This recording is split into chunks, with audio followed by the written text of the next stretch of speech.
New places, new things, quests, seeing things you've never seen before. GameRanks excitedly brings you 10 new adventure games in 2015. Number 10, Grim Fandango Remaster. Not exactly new, but definitely much closer to how Tim Schafer of Double Fine probably envisioned it when he created the game for LucasArts in 1998. At the time, the adventure game was actually somewhat in decline, and Grim Fandango was an attempt to revive the genre. Combining Aztec beliefs in afterlife with a film noir aesthetic, Grim Fandango is an incredibly interesting game, and really worth your time, especially if you've never played it. Number 9, Firewatch. Firewatch follows the story of a volunteer fire lookout officer in the aftermath of the Yellowstone fires of 1988. Some mysterious occurrences go down, specifically people ransacking the player character Henry's tower while he was out on a routine patrol. Things seem as though they might get a little bit weirder, but we don't really know exactly a whole lot about the game yet. In fact, most of what we know about the game is very interesting ideas, but that actually makes me a lot more excited to play Firewatch. Number 8, Tales from the Borderlands. By now you have to have heard of Telltale Games. Their choice-based graphic adventure games have made a huge impact on how we look at adventure games, and Tales from the Borderlands is a great example. Tales does something that Telltale Games typically don't. It leans heavily on comedy. In fact, it's actually called a comedy video game. As you know, the writing for any Borderlands game is very good, and Telltale Games is fantastic at storytelling as well. So when you combine those two things,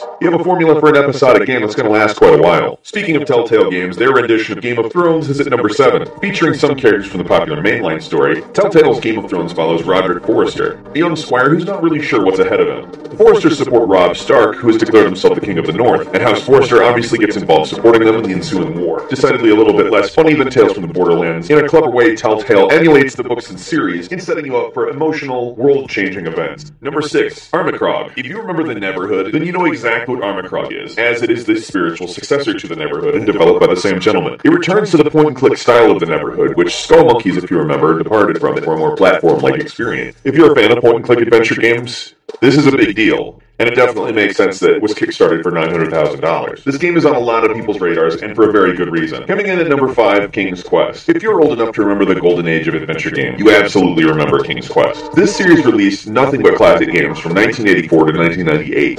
2015's King's Quest takes the popular episodic video game format a step further. The game will be mostly new stories, but will also reimagine certain events, such as in the first episode. But I will say that this isn't just nostalgia, it's a beautiful adventure game that will likely repopularize the genre. Number 4, Everybody's Gone to the Rapture is a spiritual successor to Dear Esther. It's a first-person adventure game. The plot will be based around 6 characters, each telling their own story, each interconnected with landmarks in the world that will evolve as the game progresses. The developers were inspired by British apocalyptic science fiction from the 1960s and 70s, and set the game in a village in Shropshire. It looks to be a haunting and lonely game, but in the absolute best way. Number 3, Technobabylon is a cyberpunk adventure game from the studio that brought you Gemini Rue and Blackwell. In 2087, genetic engineering is supernormal, and artificial intelligence powers the city. This game is reviewed extremely positively on Steam. The graphics are very reminiscent of old 90s adventure games, except for obviously with a little bit more advancement in technology. It's well-paced, well-written, and the plot involves a deadly conspiracy. It's just about time somebody made a great cyberpunk adventure game. Number 2, Cradle. Cradle is a science fiction first-person quest. The game has a very eclectic art style. It's very bleak and very sci-fi, but oddly enough shows a lot of color in certain areas. The story is built around the relationship of the protagonist and a mechanical girl who have found themselves basically stuck in the desert. The player is tasked with repairing her mechanical body and solving the mystery of the neglected entertainment park located not far from the duo. It looks strange but beautiful in its own way, and it's just such a weird game that looks great. The number 1 adventure game, Life is Strange. The game has been called very relatable and focuses on a photography student who discovers she has the ability to rewind time at any moment. If you're familiar with the concept of the butterfly effect, and I don't mean the movie, you know exactly where we're going from here. The themes of memory and identity are used to convey a sort of inner struggle. If you love adventure games with a much deeper story and an interesting mechanic, Life is Strange is really worth your time. And I won't follow that up with a pun. If you've played any of these games, do us a favor, leave us a comment, tell us exactly what you thought about it. If we missed any,